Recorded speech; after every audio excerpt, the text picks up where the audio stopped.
Hey, I'm Mike Woods. We're going to talk today about 8 different ways that we can use Facebook Live to increase first-time visitors. And there's essentially 2 parts. The first part is I'm going to talk about 8 tips for making and shooting a Facebook Live video. And then the second part is going to focus on 8 ways that we can use Facebook Live, 8 different ideas to increase first-time visitors. I'm not going to be discussing a worship service live video because I think most people are either doing that or they have an idea how to do it. So it's not going to be one of those 8 ways because I want to help us to try to think outside the box when it comes to how else can we use Facebook Live to reach people in our community and have them become first-time visitors. So I'm Mike Woods. I am the social media manager and digital marketing manager at First Baptist Orlando. I'm going to go through this presentation. If there's any questions, if you would please just save them to the end. I'll make sure that I stay on as long as needed for any Q&A that we might have. All right, so let's get started. Video marketing is something that's important for you to think about doing. If you're not doing live video at all, or if you're just doing video for your worship services, that's good. That's a good start, because what the data is telling us from several major corporations is, and the time frame differs. Some people say by the end of this year, some people say by 2021, 2020, it's right around the corner. What we know is that here soon, video content will account for 75 to 80% of all consumer internet traffic. We're just moving towards doing more videos via social media or on the internet than we are pictures and text and blog posts and things like that. And it's not that those aren't good ways to do content, but video is going to be king, and it's smart to start thinking about how can your church show up on video now so that when we get to that point, you're pretty well established. The other things that we see is when it comes to live streaming is based on what people report from Facebook, 80% of people on Facebook indicate that they would rather watch a live video from a brand, your church, than read a blog post. 82% of people indicate that they would rather watch a live video from your brand than they would look at any kind of other social post. And so if you're trying to get people's attention, which is important, if you're trying to get their engagement, which is important, video is simply the thing that you have to start doing. So we're going to talk a little bit about how to do that on Facebook Live. So basically, there's 4 steps to follow in order to have a successful Facebook Live. First thing is you need to have a plan. Before you even do a Facebook Live, and again, remember, I'm talking about Facebook Live videos that are other than your worship service. So any other type of video that you want to do live on Facebook, could include YouTube for that matter, the principles will still apply. You want to have a plan. Know what it is that you want that video to accomplish before you sit down and go live and shoot that video, okay?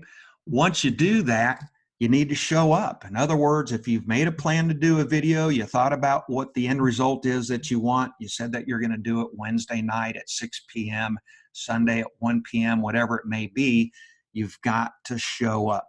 Just like when we turn to our favorite television shows on TV on a particular day and time, we do it on that particular day and time because we're just used to it being there when we plan or when the show is scheduled to be there. So we need to have that same idea when we do Facebook Lives. Third thing that you want to do is you want to engage the people that are on there. That's the beauty of live video. Now that's hard to do when you're doing the worship service, but if you're doing, let's say, a Q&A type of live video, man, that is the meat and potatoes of live video is Q&A, let's say. I can get on there about a particular topic. People can ask questions. I can answer. Produces very good engagement. And that's what you want to do with live video is that while you're live, make sure that you're interacting with people who are watching it. And then a key thing to do afterwards is to follow up. So when you do a Facebook Live video, let's say you do it from your personal account or your church page, whatever it may be, people get on there, you're going to be able to know who the individuals were that got on there, if they hit one of those emojis like the thumbs up or the heart button, or they shared it, or they left a comment, you'll know who they were. It's always a good idea to follow up. We make it a habit of doing that. If someone attended one of our live videos, oftentimes after about 24, maybe 48 hours, I'll reach out to them just to ask, like via Facebook message, hey, thank you for watching our video. Just wanted to check and see if you have any questions. We'd be happy to answer them. Some type of follow-up that allows you to open the door to continue that conversation, build a relationship, nurture that relationship, and then hopefully, be able to have that person as a first-time visitor at some point. So follow-up's pretty important. One of the things I think that we need to be careful of when we're doing live videos is right now, success is typically measured in how many people liked your video, how many people watched your video, how many people became a fan of your church Facebook page as a result of those videos. Facebook allows you ways to monitor that, to see what those numbers are. But I consider those a lot of times vanity metrics. It's important to maybe know how many people liked your video, but we're the church, right? We're the body of Christ. And I think what's more important than how many people liked your video or how many people became fans of your church page, I think for success for us needs to be measured in transformation, because that's what we're about. And that's something that is very difficult to measure with the analytics that you'll get when you do Facebook videos, Facebook live videos. It's hard to measure transformation. But I say that because, first of all, that's our best measure of success. That's the thing that we should be pursuing as the church. But I don't want you to get discouraged if you find that only 5 people watched a Facebook Live, let's say. Sometimes you can look at those numbers. It can be kind of depressing because we live in a culture that's all about those kind of numbers. Those are indicators of success. But they aren't necessarily indicators of transformation. And that's what we have to remember.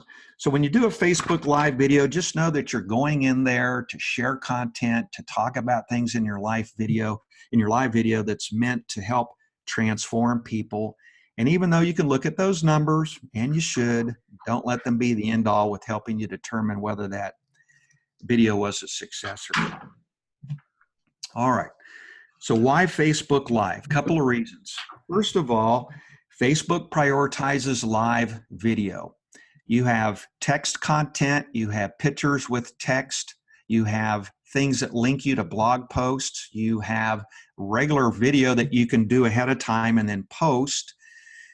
But Facebook makes live video their #1 priority. In other words, they are going to work harder to get your video, your live video, into people's news feeds more than any other kind of content that's out there.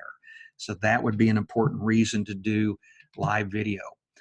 Some statistics. Right now, Facebook is saying that they average 8 million daily video views. There are more people watching video than any other kind of content on Facebook. And again, that's the reason why you want to show up in video.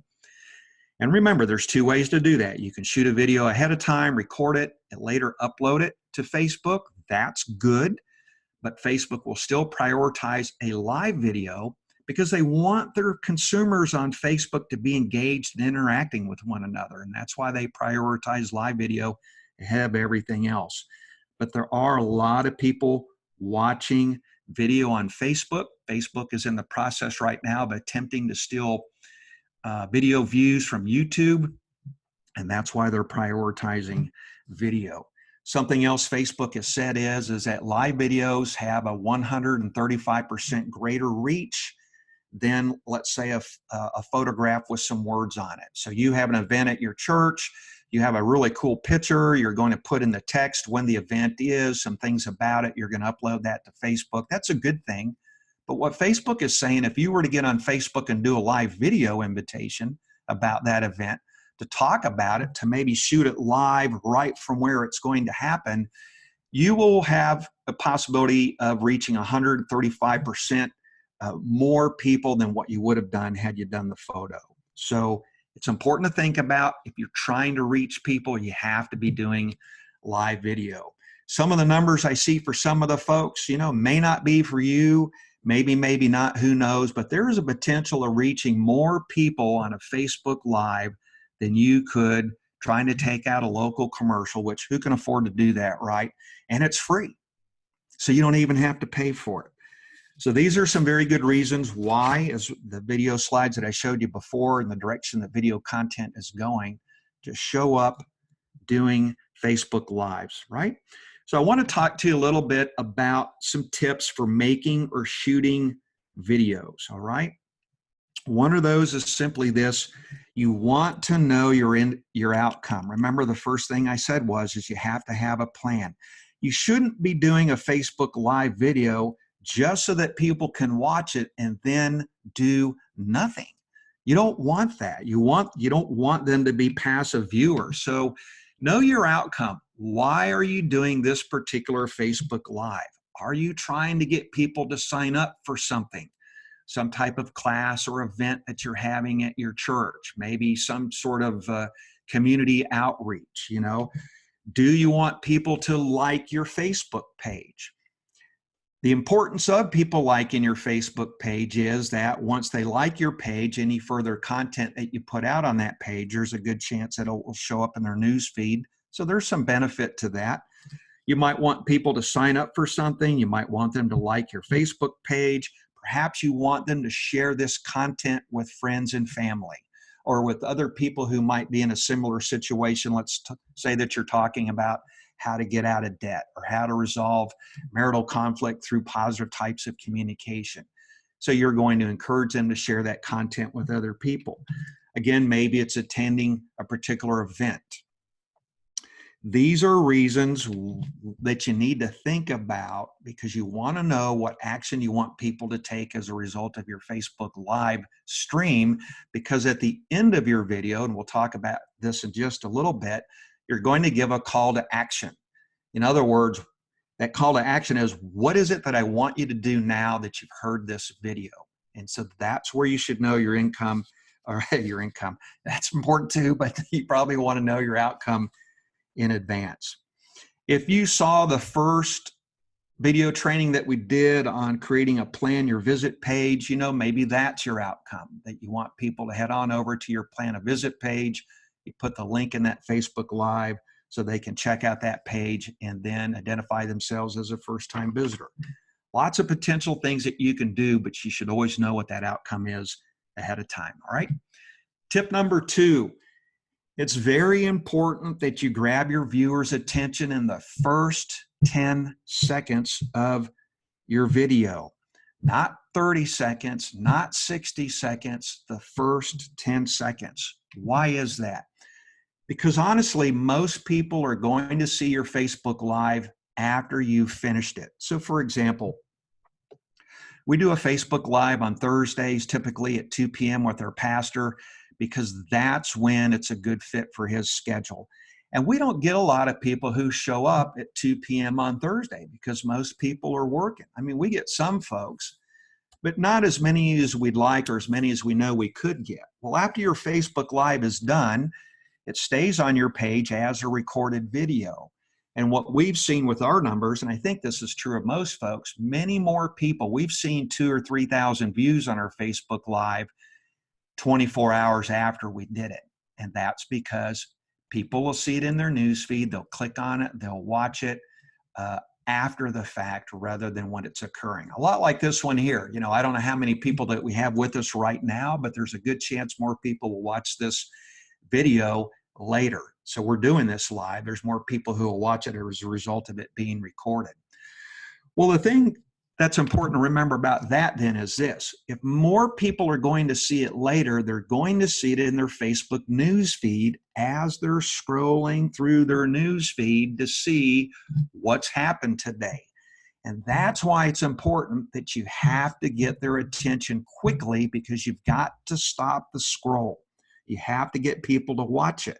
You're the same way. If something doesn't catch your attention as you're scrolling through your Facebook news feed, I'll bet you just keep scrolling. And that's why in the first 10 seconds of your video, you have to capture people's attention. I'm going to give you some tips on how to do that, but you have to get their attention quickly if they're going to stop and listen to more of what it is that you have to say. All right. So for that reason, your first sentence that you speak has to be directly relevant to the audience that you're trying to reach, right? Critically important. Here's a pro tip. After you've done your live video and it sits there on your screen, you can actually use the Facebook tools to go back and add captions to that video.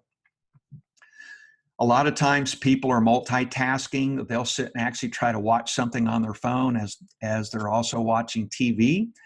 And a lot of times if you have a caption video, it allows them to attend to that and read what's being said without having to put the audio on while they're doing something else.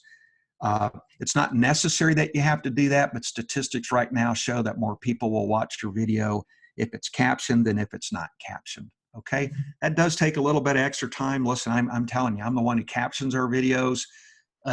It's time consuming. But if you want to maximize your reach, that's a good thing to do. You know what? If you don't have time, that's okay. That's just the way things are. But if you get a chance, caption it. All right. Tip number 3, it's important to identify a relatable problem. So you're not trying to reach everyone and their brother when you do a live video, okay? Because when you try to reach everyone, sometimes you end up reaching no one. When you do a live video, you need to think about who is the audience that I'm trying to reach. You know, who are the people that you're trying to reach? Is it married people who have children, who are in their 30-somethings that live in your community? Is it the person who's 65 or older and retired? You know, is it the younger single person, perhaps a single parent? It's always important to know when you're shooting a video, who is the target audience that I'm trying to reach, because you want to make sure that you are talking about things that's relative to that audience. Now, every time you do a video, you can have a different target audience. That's okay. But you know, if you're talking about a young married couple with children, you've already lost me. You know, I'm 61 years old. My boys are all in their 20s. That is not some type of content that's going to resonate with me right now. And that's okay, because you weren't trying to reach me to begin with, right? So you want to know who your target audience is because you want to identify a problem that they can relate to. It's something that I call a pain point. And the definition of a pain point is this: it's simply a problem or a life challenge that someone is experiencing. So again, the definition of a pain point is this: a pain point is a problem or a life challenge that someone is experiencing. For a single parent, that pain point might be childcare. For a married couple, that pain point might be finances. For a teenager, that pain point might be peer pressure.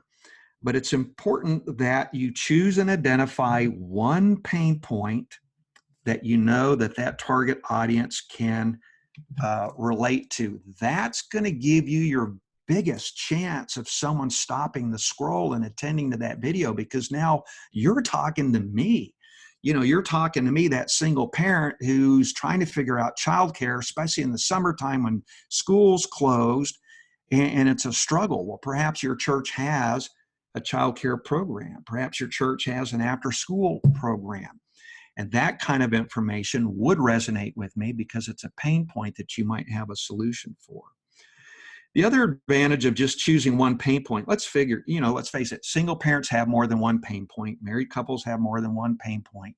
The reason that you want to focus on one, though, I would say is for this reason. One, if you just choose one pain point, it's going to help you to stay more focused during that live video. If you have 5 pain points that someone might be experiencing, a married couple, let's say, rolling through your head, it's easy for it to start getting jumbled up. And rather than creating a shorter video, which you should always be striving to do, it's going to be a much longer video, which nowadays we know long form content doesn't do as well as short content. So if you're talking to an audience that has multiple pain points that you would like to address, that should be multiple live videos, with each video addressing one pain point, and then the next video will address a different pain point as it relates to that specific audience. So it's important to sit down and think about, what are some pain points or challenges that my target audience experiences, right? That's important. Next thing to think about as you're thinking about making or shooting that live video is tell them what they'll learn. You want to give them a very concise statement as to the value, the benefit, or the what's in it for me of watching your Facebook Live. So again, for example, for that single parent, because that pain point might be childcare, then what they're going to learn is about your church's after school program, and the important factors that they need to know if they might be able to sign their child up for that. For the married couple, let's say who's struggling with finances, you're going to say, hey, 5 tips that you'll learn from this live video today. You're addressing one pain point, which is finances. You could even get more specific, getting out of debt.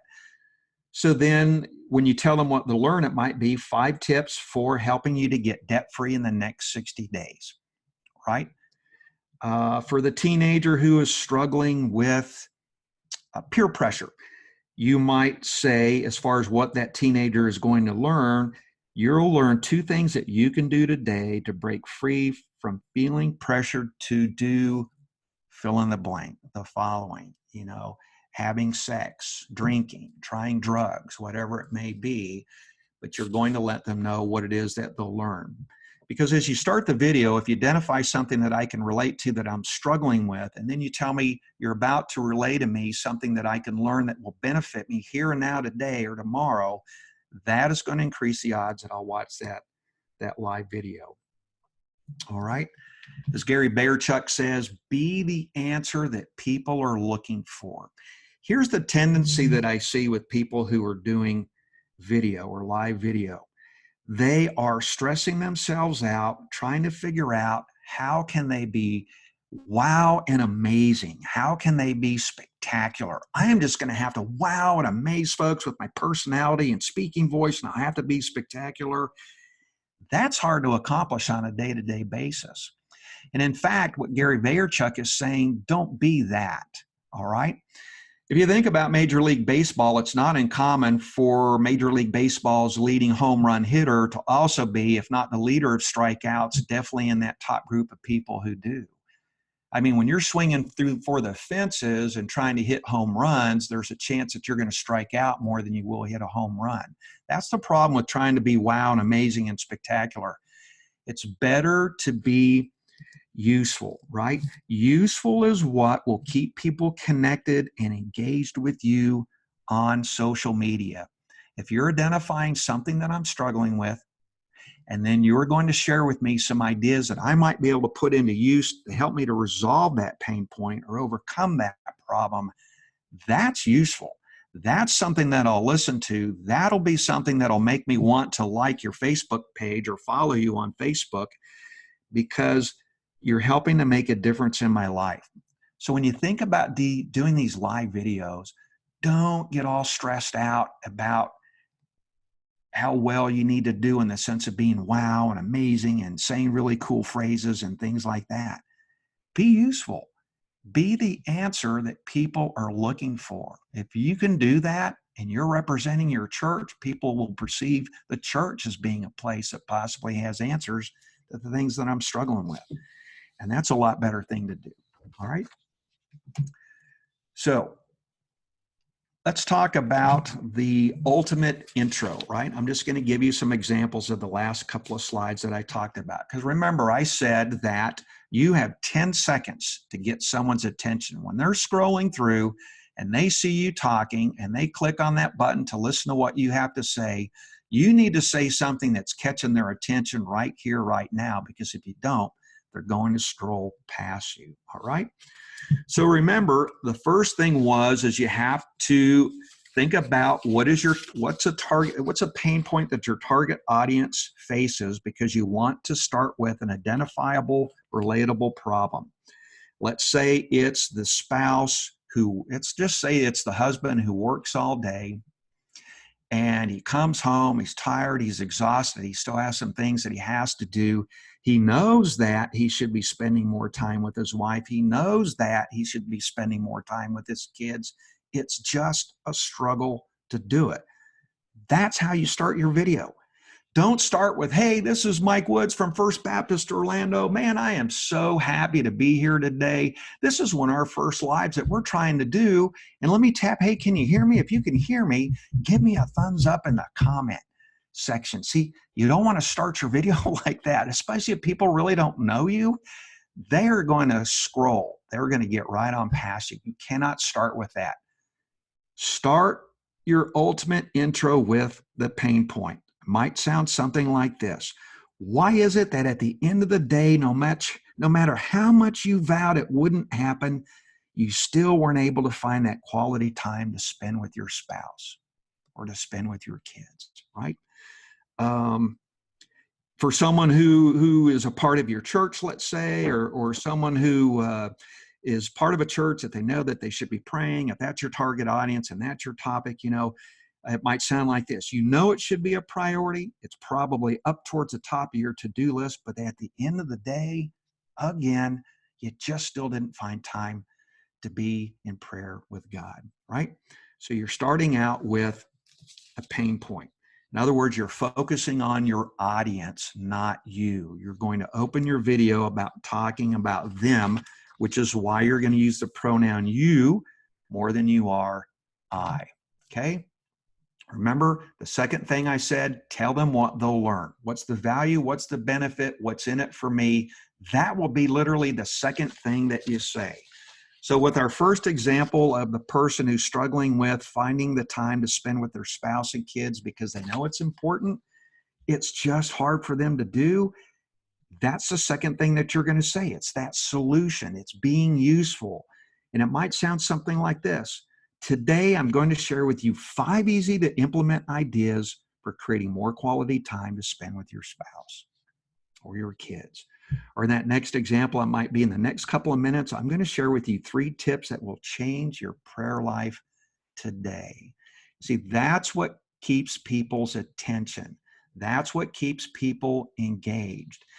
And it's not hyperbole. It's just simply you're stating a problem that they can relate to, which has got them to stop to go, yep, that's me.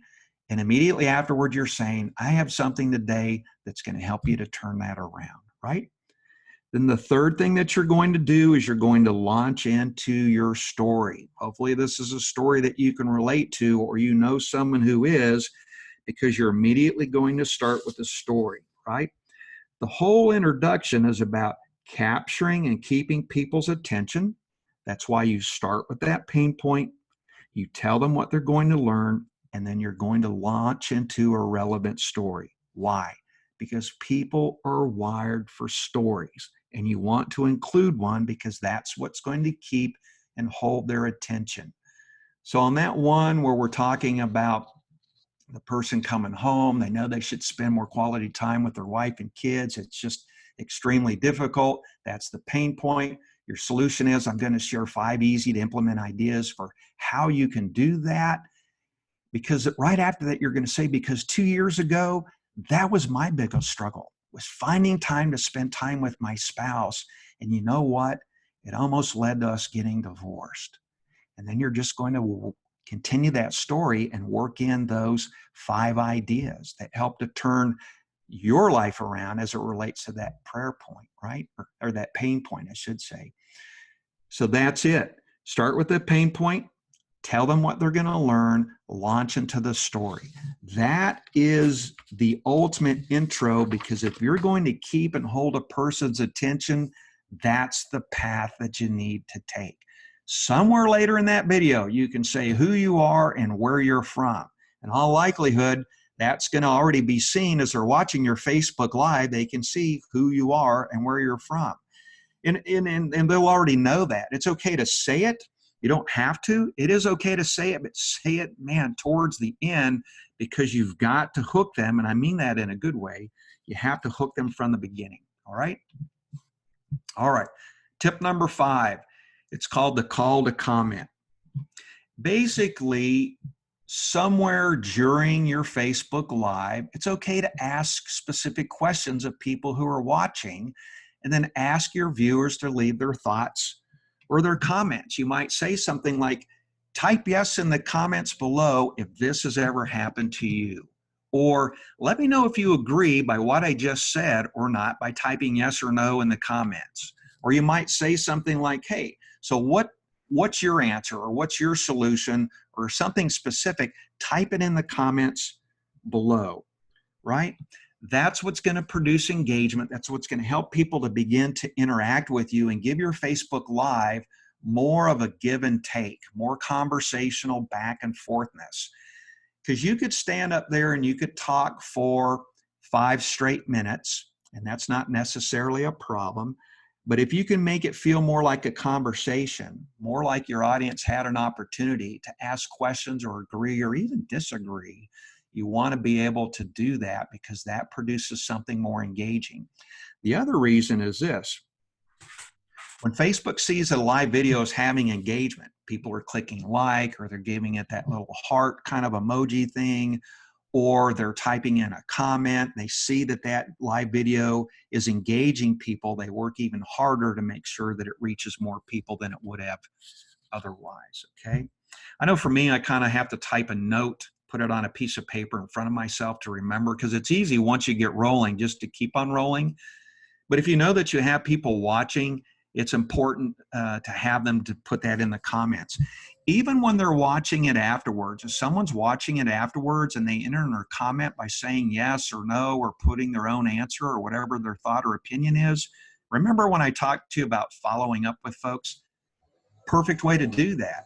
You can actually follow up with them later by noting what it was that they left in the comment section and letting that be your reason for connecting with them 24 hours or 48 hours later. All right.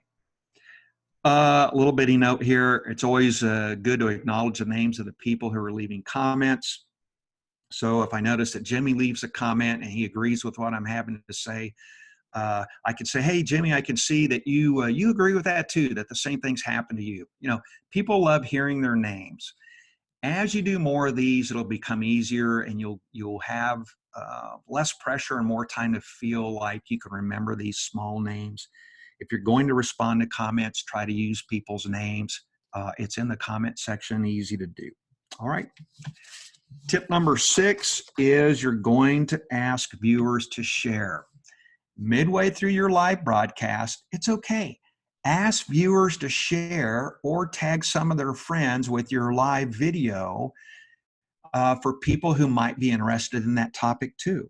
Listen, if I'm having financial issues in my marriage, it may be that I have some friends at work that I've talked to, or neighbors that I talked to, who are also struggling with the same thing. So it's okay during your live video at the midpoint or somewhere in there just to say, hey, listen, by the way, if you have a family member or friend or coworker who's also struggling with this, share this live video with them right now, that they can see some of the solutions that we'll be talking about today. That's a good thing to do. It also helps you to get your live video in front of more people, because if I share it on my personal page, then all of my friends and family on my personal page will see that too. Okay. So tip number, and then this is just an example of what they say. Hey, if you know of anyone who's also trying to figure this out, make sure that you share this live video with them right now. And again, that comment's also a good one 24 hours later, 48 hours later, because the person who's watching it then may just say, hey, you know what? I do know someone who's struggling with this. In fact, maybe that's the reason they're watching your live videos, not because they're having the issue, but a family member is. And it just helps them to remember to share that content with them. All right.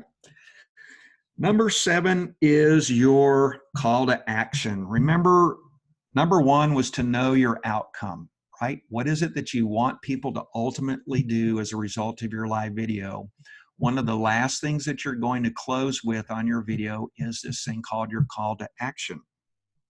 What is it that you want people to do after viewing your Facebook Live? Do you want them to go to your website? Do you want them to call you at your church's phone number? Do you want them to email you at a specific email address? So many things that someone could do. Know what that is before you start, because at the end, this is where you're going to say that. Because if you don't, a lot of times it's been my experience, what happens is someone watches your live video, it helps them. But remember, we're talking about transformation here. We don't just want that live view. We want to help to transform people's lives. And it's that call to action. It's that next step that someone can take that will help them to continue to resolve the pain point that they're struggling with.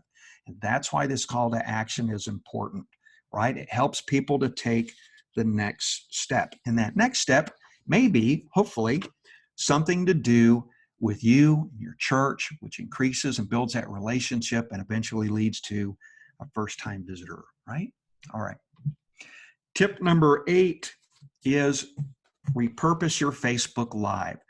Listen, here's the good news. If you take time to do a Facebook Live, I believe that your Facebook Live is going to generate enough potential content that you could use that content for an entire week on social media. A lot of people are struggling with, gosh, we did our worship service on Sunday. What do we do the rest of the week?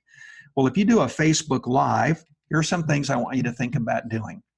1, after your Facebook Live is done, when you go watch it, there'll be 3 dots in the upper right-hand corner that you can click on. One of those options, when you click on it, is going to be to download that video. Here's what I want you to do.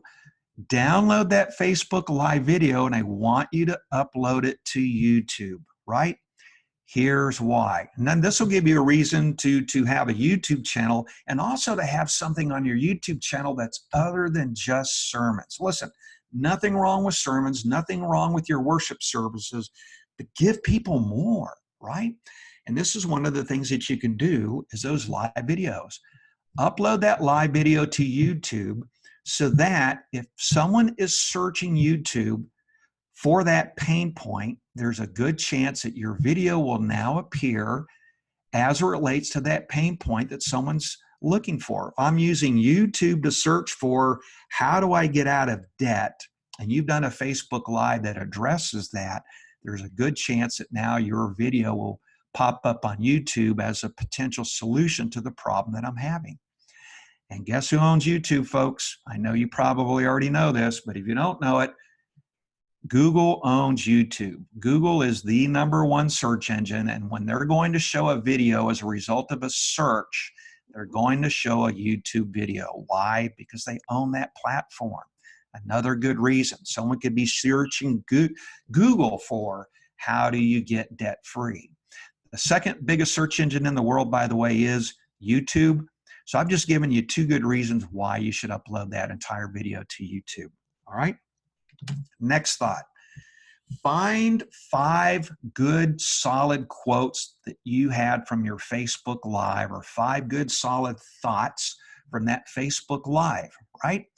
Identify what they are, and then create a graphic for them. Or if you have photos of yourself, let's say that you did the Facebook Live, or some relevant picture that could go along with that quote from the Facebook Live, find 5 photos or 5 graphics.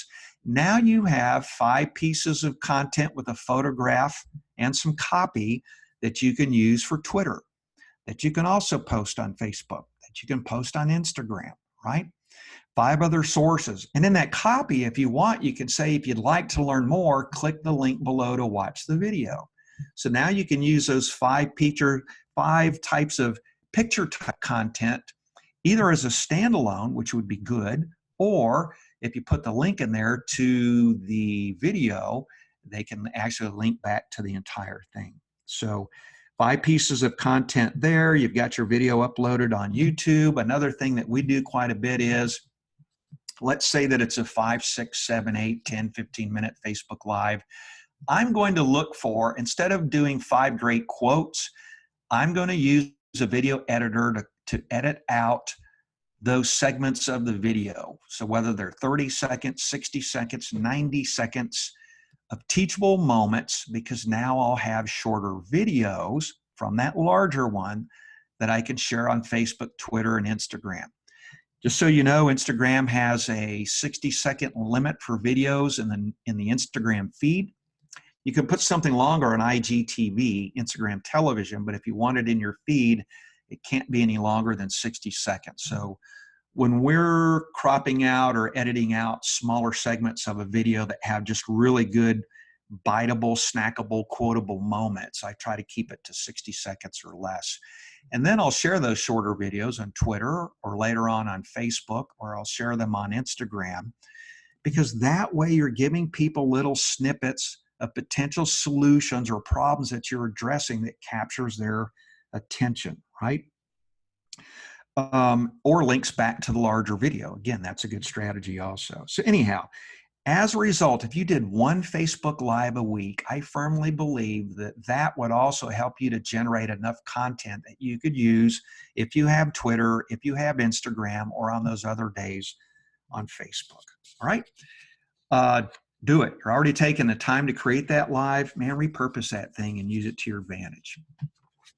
It could also go out if you're doing email blasts and things like that, those shorter snippets. Someone may not sit and watch a 15-minute video, let's say initially, or 10 minutes, but if you put a 60-second one out, send it out via your email, because we're always looking for things to talk about on our email other than our services, that could also link to the longer video. It piques their attention and then hopefully helps drive them to that longer video.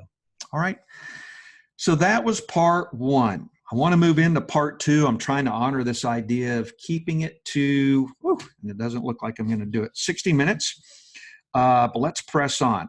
So remember, we're trying to use Facebook Live videos to increase first-time videos. So any live videos that you do should be focused on your audience, right? So I'm going to give you 8 examples of other type of videos that you could do. Now, I know that you'll have these slides and a recorded version of this presentation later, so I might kind of zip through this.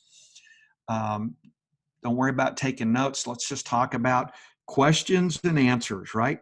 Questions and answers are the staple of Facebook Live videos. The thing that you need to do is just think about what is the topic of that Q&A going to be ahead of time. And remember to make that topic relevant to the target audience that you're trying to reach. A day or two ahead of time of your live video, announce that you're going to have a live video. It's going to be a question and answer. Pastor so-and-so, elder so-and-so, deacon so-and-so, or whomever it may be is going to talk about this relevant topic for the audience that you're trying to reach, and will be answering your questions that you may have, okay? Perfect way to do that. You can do that on a very regular basis. When you think about all of the pain points that are out there, the only video that you may need to shoot is just Q&A, right? But let people know what it's going to be. That way you don't end up having some weird, awkward conversation about vaccines for kids. And that's a good conversation to have, and it's important to some folks, but it's not what you were thinking about talking about, and that's why you want to announce what that topic is going to be in advance, right? I would encourage you to keep it relevant to the people that you're trying to reach. All right. Next idea, short devotionals. This is a great way to connect spiritually with people in your community. The Pew Research Center says, at this point anyways, 52% of Americans believe in the God of the Bible. 72% of Americans believe that there is a higher spiritual power. And so devotionals are a good way to connect with people who are spiritually oriented. And some of the ideas are simply this. You could do a devotional from your Sunday message. It's not recapping the Sunday message. It's just simply doing a devotional as that comes out of that Sunday message. You could do a devotional based on your own personal devotions, what you're happening to be doing and looking at the time. Or perhaps it's an excerpt of a book or a message that you've watched, that you've listened to, that you've read from a podcast, whatever it may be. You know, you can do devotionals from a variety of sources. Consider doing that. If I were doing devotionals on a regular basis, I would make it feel more like a show in this sense. Sometimes you can do Facebook Lives on different days and different times, and that's okay. A lot of times people like predictableness, right? So devotionals is something, or you could do this with Q&As. You could do this with any of the live videos. It just might be a standing thing that every Wednesdays at 6 p.m. or Sundays at 1 or Mondays at 7, whatever it might be. Perhaps you do a morning devotional to get people's day started, right? So you're going to keep that short. You're going to keep it to 3 minutes. You're going to do it every morning at 7 a.m. Devotionals is something that I would do in a day and a time that people know in advance, and they always know that. I see pastors that are doing 2-minute devotionals now. They do them every morning at either 7 a.m., 8 a.m., 6 a.m., whatever the case may be, but because they do it consistently every day at that time frame, if that's something that people want to engage in to help start their day or give them food for thought for their day, they tune into that quite a bit. All right.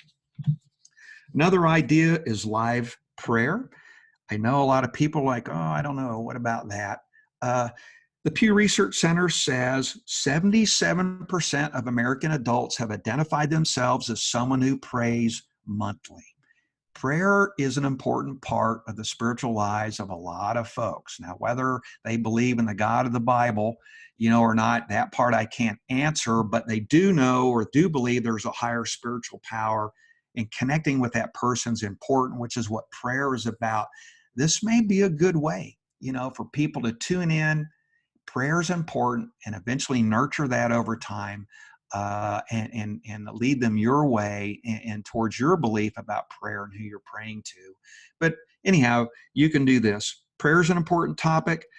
First of all, you can just ask people. You go live. You can ask people in your community, hey, share a prayer request. I would love to pray about anything that's just weighing heavily on your heart right now. If you put that in the comment section, I would love to pray about that right here, right now, today, because we love you. We love our community. We're here to make a difference. However you want to word that, right? I would say sometimes it takes people a while to warm up to leaving comments. So you might actually have like a short devotional thought on prayer, something that you could fill that gap with while you're waiting for comments. And what works better for us now, actually, what we've learned is to ask for prayer requests in advance. So 24 hours ahead of time, 48 hours ahead of time on social media, I'm going to announce that our pastor or whomever it may be is going to pray for the needs of our community. If you have any prayer requests, leave them in the comment section below.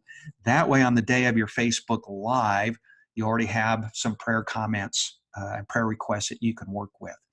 Another thought might be to start out with a prayer request that you have from people from your church. A lot of them are your community members. And if they're okay with that, going live, you don't have to put last names. You can just do first names or what the prayer request is. I mean, you're going to have to figure that part out yourself. But that's also a great list of prayer requests that you can start with while you're inviting people to also leave comments. As people stay on that live video longer, or as they show up the next time that you do it, they feel more comfortable with leaving a comment that might be a prayer request that leads to them, right? All right. Another idea for a live video, number 4, is promoting an upcoming event. So get creative, create some hype and excitement about that. Remember, as I mentioned earlier, live video reaches 135% more people than a photo with a text. So you could take a picture of kids having fun for VBS and put all the relevant information in the copy. That's a good thing. And I don't look at them as either or. These, in my book, a lot of times it can be a both and, But I also want to go live about our upcoming VBS and to talk about it and to invite questions that people might have, or you might take frequently asked questions that people have asked and address those in that live video, because that's going to reach more people about that specific event that's happening at your church. So things that are happening in your men's ministry, things that are happening in kids ministry, things that are happening in women's ministry. So many events are going on that you could do a short live video about and reach more people than you would have using any other type of content. All right. Number 5 is recapping the Sunday message. Okay. This is a live video where you are specifically recapping the main points of your message, maybe helping people to make that connection from what you talked about to its application in their daily lives. Most churches that I see do this tend to try to catch the pastor after the service, where he does like a 2-minute recap right then and there, or it will be something that occurs later on that Sunday. You could do it any time that you want, but my observation of most people doing a recap of the Sunday message is typically on Sundays. We do it on Mondays, but I don't think I would do it any later than that. All right. It's typically done post Sunday service. All right. Idea number 6 Introduce a ministry volunteer. You know, most of the people who attend your church live in your community. And there's other people in the community who know them. But if you're looking for a different way to talk about your church, talk about someone who volunteers. You know, step into their shoes. What does that look like? You know, some of that live video can be done on the day that they are volunteering, or it could be just sort of an interview format, kind of like you see Larry King, but let them share why they started volunteering, what they love most about it, and what difference it makes in the lives of those people that they serve, right? Americans still have a huge desire and think positively about volunteering and doing things in a way that serves other people. So you could do Facebook Lives where you interview folks who volunteer. Maybe you have a prison ministry. Maybe you have a homeless ministry. You know, maybe there's a ministry that relates to a food closet or a food shelter that you have. Interview those folks. Okay, great way to do a live. All right, number 7, interview a staff member. A lot of times people will know who the pastor is because they see him all the time, him or her all the time on stage, but, you know, they don't know who the other folks are. Interview those folks, you know, give them an opportunity for people to get to know who they are because they probably live in your surrounding community also, and people know them. And it's just, you know, when people know the stories behind the people who are serving on a church staff, it just makes them more relatable. It's a way to help your organization to feel more human in the sense that it's not just First Baptist Church of wherever. This is the people of First Baptist Church of wherever, and this is who we are. What we do at First Baptist Orlando is I do staff interviews, or kind of like a Larry King, we're sitting side by side. I do interviews with staff members on pain points, right? I ask them ahead of time with their permission. For example, our women's ministry leader, Erin, her husband was just diagnosed recently, about 6 months ago, with Crohn's disease.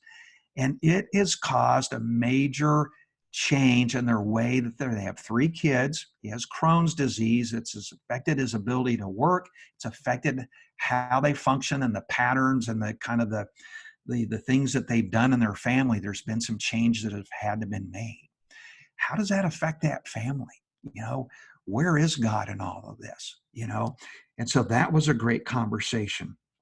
One of the pastors, Chris, of one of our satellite campuses, I interviewed him and his wife because their daughter, who's 5 now, but initially their daughter was a micro preemie, very small. She weighed 1 pound and 5 ounces.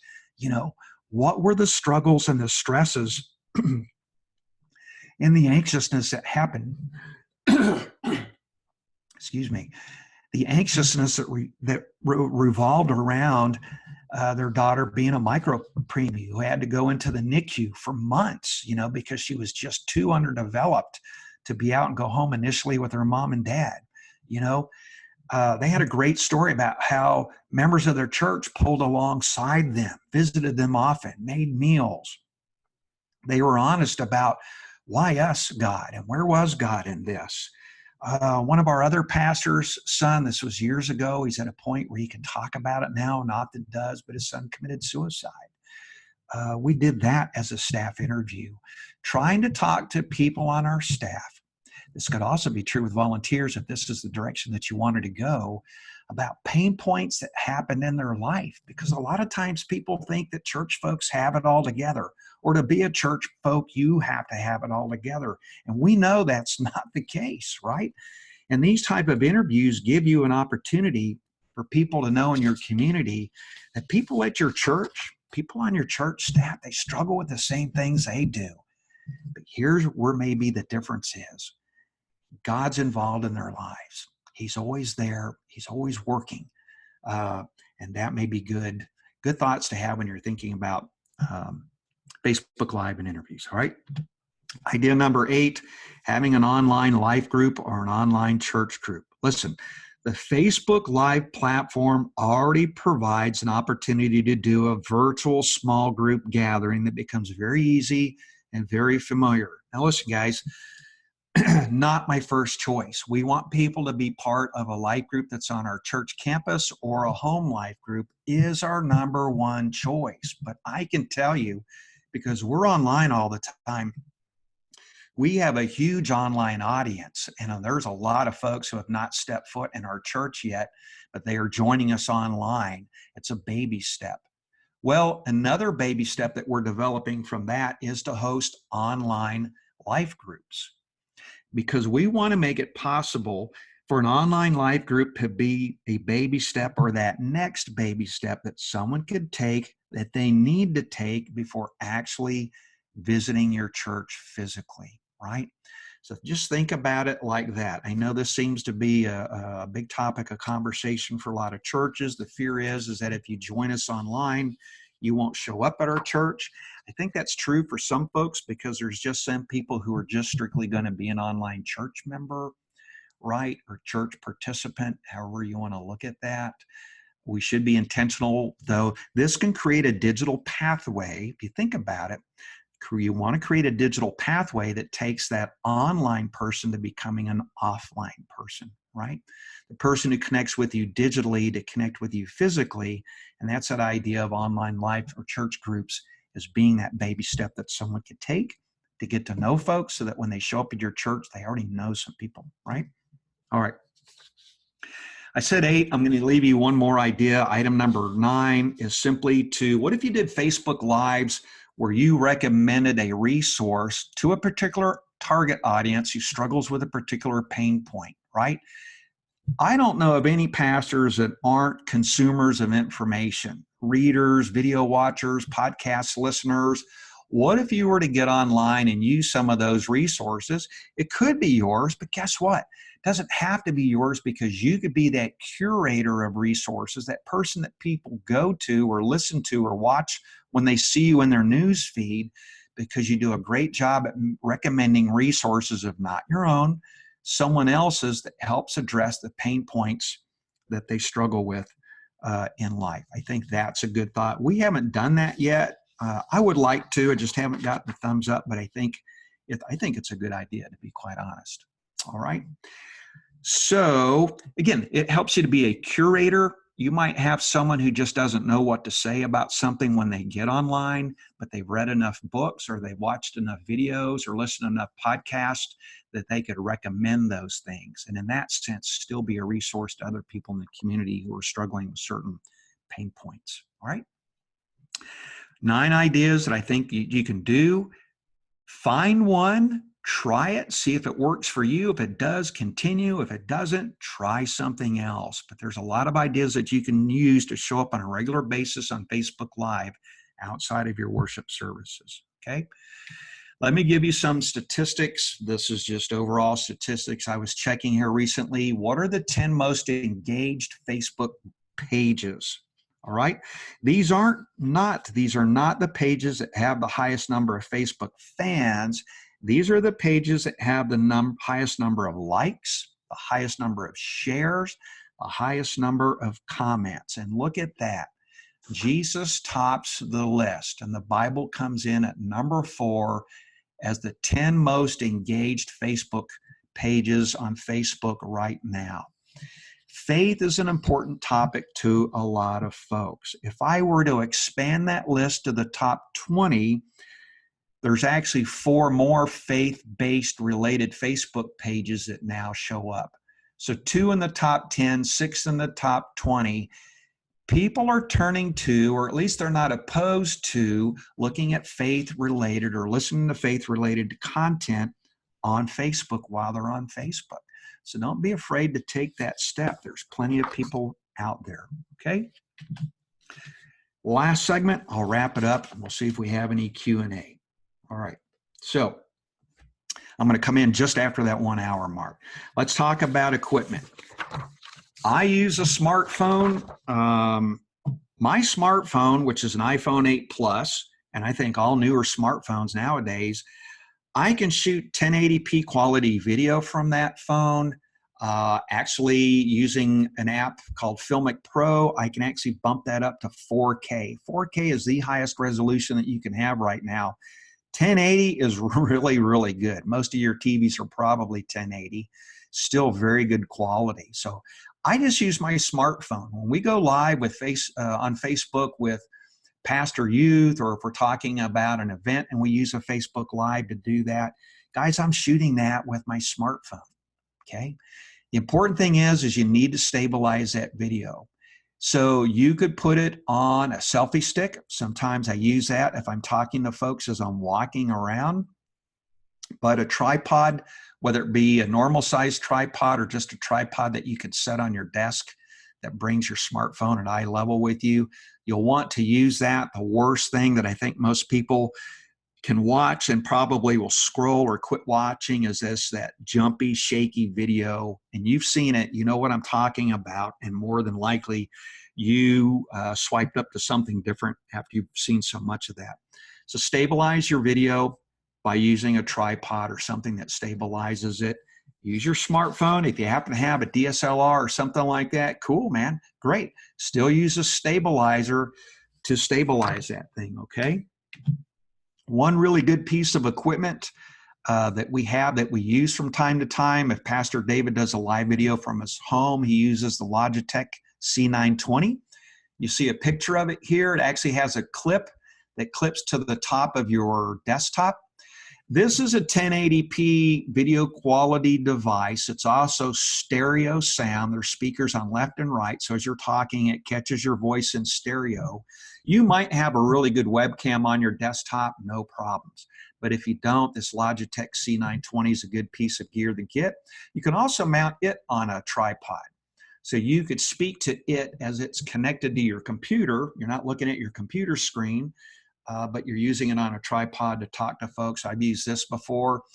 And the Logitech C920, I think, comes in right about $99. Great piece of gear, very highly rated if you Google it, and the expense to it, not much at all. All right.